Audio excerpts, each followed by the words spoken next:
Alden with your update. Na-spotted si Alden sa Naik, Cavite. And then sa Ciudad Nuevo Elementary School. Masaya ang mga estudyante at mga teacher na nakita si Alden. Ano kaya ganap ni Alden dito? Sinusip niya sa eskwelahan. Wala pang punto. Wala pa. Kilala niyo po yan? Ha? Kilala niyo? Hindi po. Ngunit ako pa yung nila. Ang gamit na ni Alden. Ang mga bata. Nakita sila ng teacher. Kaya ni Alden.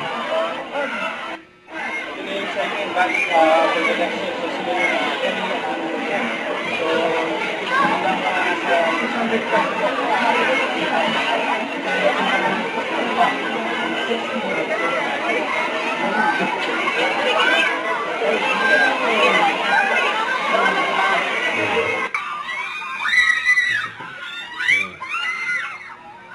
Nagpatulungan pa nga si Alden dyan.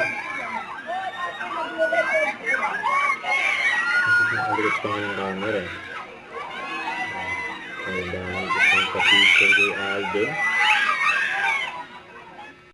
Don't forget to subscribe, click the notification bell for my update. This is Richard in Action Vlog. Stay tuned for more videos.